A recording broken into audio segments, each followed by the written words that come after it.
Sehingga ketika itu dilakukan, orang yang kita temui, oh iya ndak, kok iko lain lo cara pendapatnya mah. Nah itu adalah seninya. Jadi di balik pituago ada yang tersimpan, yaitu seni mantak buku tadi. Ini kareh kok. Nah.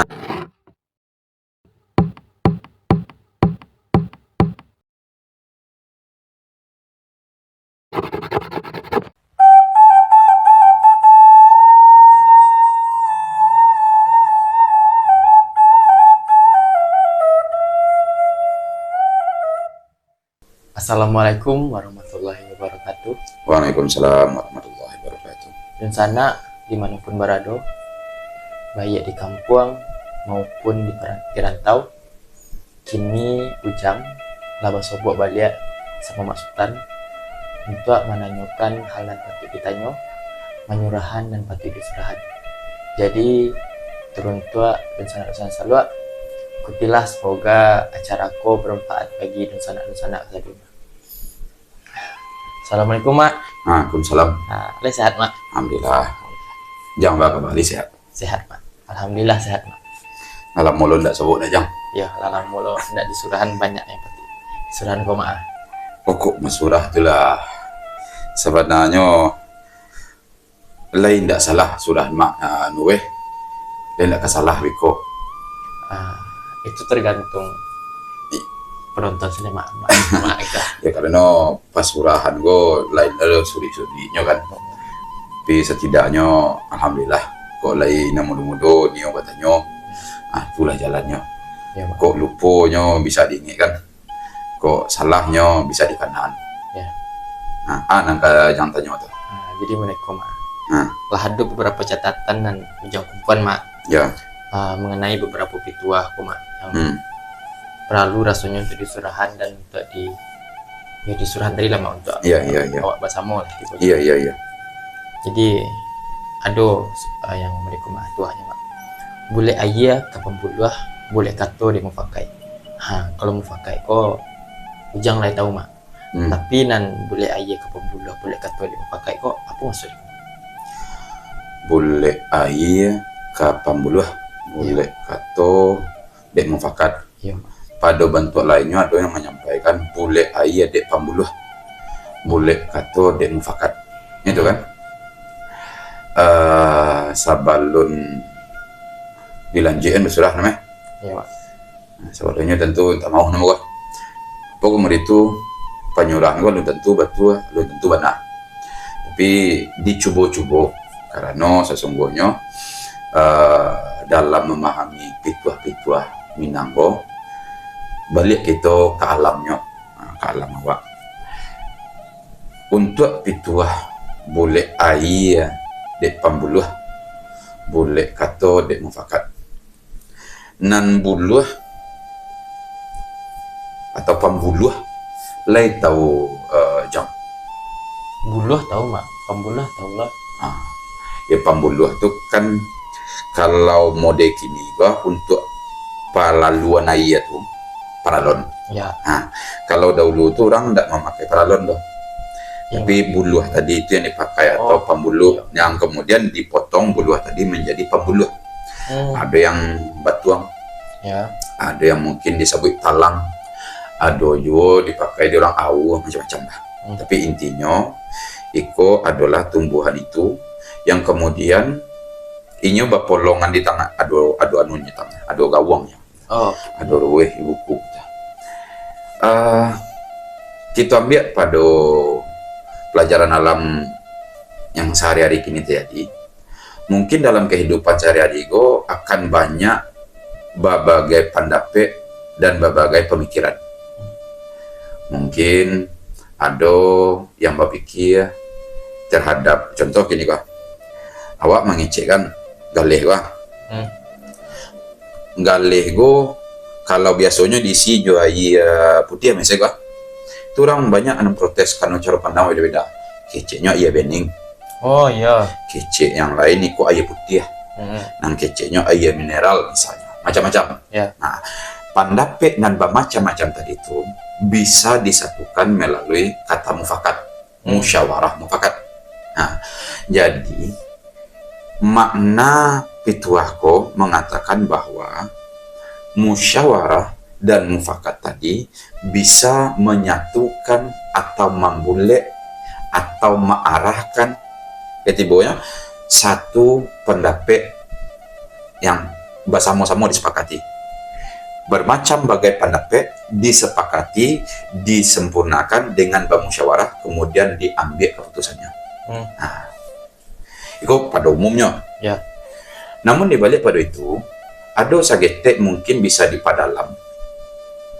Selain musyawarah mufakat, itu ada hal lain yang tersimpan bantuannya di balik pituah kok.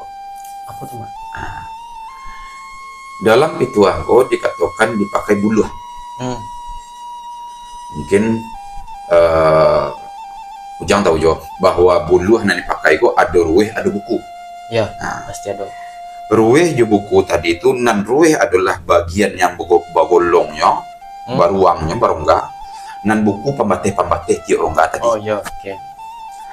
Kalau orang dahulu untuk dijadikannya buluh tadi menjadi pembuluh, mau tidak mau, suka tidak suka, tentu harus diantam dulu atau dibolongan dulu bukunya tadi. Jadi ruweh-paruweh yang dibatih di buku tadi diantak buku dulu. Pembatih itu diantak dulu. Dan sifat di orang dahulu dalam pemakaian itu biasanya nyokapai ke sawah. Buku nanado sebelum nyobok ke sawah tadi difungsikan sebagai pembulih air. Itu nyantak dulu bukunya. Oh, berarti supaya ada lalu aja kok ya? Iya.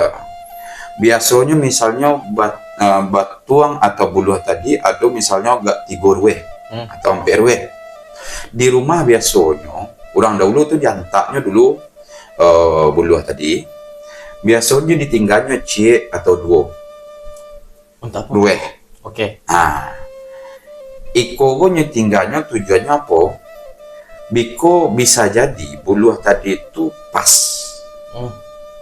ukurannya, atau bisa jadi tak pendek atau tak panjang. Oh gitu. Gitu bisa tak pendek, bisa tak panjang. Ketika nyepas, mangko biasanya ketika nyemantak dari 3 ditinggalnya cek, tiba di sawah nyantak cek lain. Kalau pas, kalau tak lebihnya potong. Oh oke, ya. Apa maksud dibalik kejadian proses seperti itu bisa dipahami pada proses bahwa di dalam proses musyawarah mufakat tadi sebenarnya ada yang tersimpan bahwa harus ada proses mantak buku tadi. Kalau dalam bahasa kerennya gini lobby. Oh, jatuhnya situ ya, Mak. Jadi ya ikut nanti simpan agak tak dalam mungkin di balik itu. Jadi sebelum melakukan musyawarah mufakat, orang Minang harus melakukan lobby. Sebagai contoh, ide awak rancak, kemudian awak ajak orang rapi berkumpul. Bisa jadi ide narancak tadi karena banyak berbeda pendapat, bisa jadi tawanam. Oh iya. Di dalam permusyawarahan, sehingga mungkin tidak tumbuh kata mufakat. Tapi ada sifat tadi, ruweh tadi diantak dahulu. Semisal ada 10 orang nan karape, ikut membahas misalnya caranya membangun jalan ke satu tempat. Di situ mangko dilakukanlah sifat mantak buku tadi yang disebut dengan melobi kalau bahasa gini. Ide wak bagus, caranya tidak bagus menyampaikan sesuatu, apa cuma ya? Oh iya.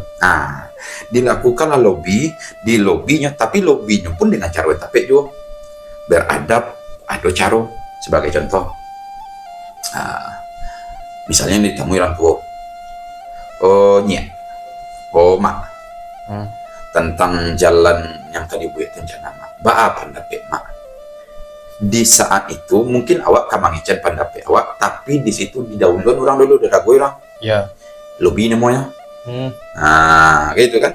Ketika lah ditanya, baru disorongan cerita. Baru dia gap pendapat. Kok mereka baanya mak? Sehingga ketika itu dilakukan, orang yang kita temui, oh iya ndak. Kok ikut lain lo cara pendapatnya mak? Nah, itu adalah seninya. Jadi tabat di balik pituaro ada yang tersimpan yaitu seni mantap buku tadi. Ini kareh kok. Nah, mangko di saat itu misalnya 10 tadi kabar ape atau bermusyawarah mama buat jalan tadi.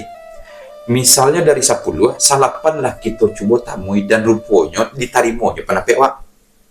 Tapi sorang-sorang mana mau juga suan. Di saat itu ketika lah rape, bayangkan dari 10 dan salapan lah saya ide jawab wah. Lah setujunya. Ya. Bahkan seakan-akan ketika dia bertanya bapak dapet mak, tu awak pun tadi pas lobby mengecekan kalau mereka beranjak mak, bisa jadi ide wak tadi bukan dari muncul aku lalai. Ya. Tapi dari orang yang kita dorong tadi itu tanya. Sehingga apa? Di situ baru lebih mudah tumbuh kata mufakat. Karena salapan dari 10 Allah sama ide jawab. Ya. Tapi kalau kita mengatakan dek musyawarah mufakat saja, sering terjadi akhirnya rapi-rapi mancik. Dak dah di siko iyo bahkan seringkali gaduh terjadi. Ricuh ya maknanya. Ricuh kadang ada ndak ketujuh si apa dapetnya sih nang mereka itu. Tapi kalau lah kita hantar buku dulu tinggal gak cek atau dua, nya ndak boleh lebihan dah. Ya. Supaya terjadi dinamika iko yang mungkin tak simpan di balik itu. Jadi bukan dek karena musyawarah saja, bermusyawarah pun, bermufakat pun ada proses sebelumnya harus dilakukan. Ketika itu dilakukan, insya Allah boleh kata dek mufakat. Kalau tidak dilakukan itu, kemungkinan besar yang terjadi bukan mufakat, tapi malah jadi chaos. Bisa ricuh ya mak. Ayo biko bahkan taruh agu-agu mah, muncul sana wadah ngama. Tapi kalau lah nan salapan kita pacian, kok dapet nan salapan komandan juga, dan vokal sih lah. Selesai mah. Itulah lah sepantat ya mak. Iya. Musyawarahnya mak.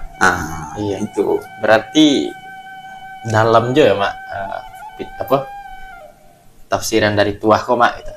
Ya karena sebenarnya iko di Minang itu kan tidak ada sebuah sekat mati mereka untuk penafsiran yang kemudian dipelajari dari alam. Tidak ada buah matinya dari sudah. Beda hal kalau dengan aturan yang lain. Kalau untuk pemahaman dan penafsirannya bisa semakin didalami semakin dalam. Termasuk contoh celai dalam bermusyawarah mufakat itu ada celai di umumnya tuh. Kalau orang dalam musyawarah mufakat biasanya ada 3 golongan di situ tuh. Kalau tipe susun ke. Ya. Kalau nyoba susun panjang muku sampai belakang tuh. Itu 3 golongan biasanya tuh. Cabut orang tua dulu. Apa sih 3 golongannya tuh, Mak? Kalau ada orang nambah di bagian muku, ikut cenderung biasa orang boleh sah setuju atau ndak kebanyakan genggang-genggong itu dong. Jadi bawa ikon lain, bagian muku tuh kurang siap kok. Jadi mendukung tuh. Yang kedua ada golongan tengah. Golongan tengah kok bisa nyodorong kamu kok, bisa nyocelik ke belakang. Dalam artian apa? Nyocelik arah angin loh. Kalau arek kamu kok arahnya kok juga jangan kamu kok. Ikut tibuannya yang FOMO saya, Pak. Kalau arah ke belakangnya, ikut ke belakang. Kalau ke belakang arahnya, nyo ada di belakang cek lain. Nah di belakang gue lain kok.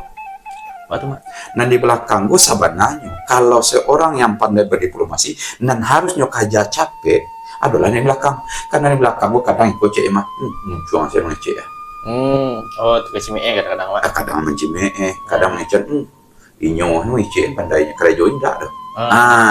Iko gue biasanya di belakang gue. Atau nanti tukang suara ikut belakang juga. Mangko dalam bermusyawarah mufakat pun ada loh. Salah satunya kecewaan tutu dulu apa mainnya adalah di mata gak orang. Karena biasa pacahnya atau bocet, kalau bahasa di kalian bocet, pecah dan bocet atau sandi yang nyembulit tadi itu di mana dek sahabat di belakang besok itu biasanya. Karena apa? Ikut ndak orang-orang bodoh belakang, orang pintar, dia punya pandang berbeda, tapi lah sikap lo di orang itu kadang di belakang. Kalau di mongkowana cenderungnya mudah untuk setuju, di tengah balik-balik yang terbukti bisa jadi kamu arahnya bisa di belakang dan di belakang. Kalau ndak pandai-pandai main tunjuk-tunjuk baru saya. Tunjuk baru ada ya mak itu ya. Itulah Boleh. alih paham jang tuh kalau itu. Paham. Dan lain tidak salah kau jangan. Mudah-mudahan.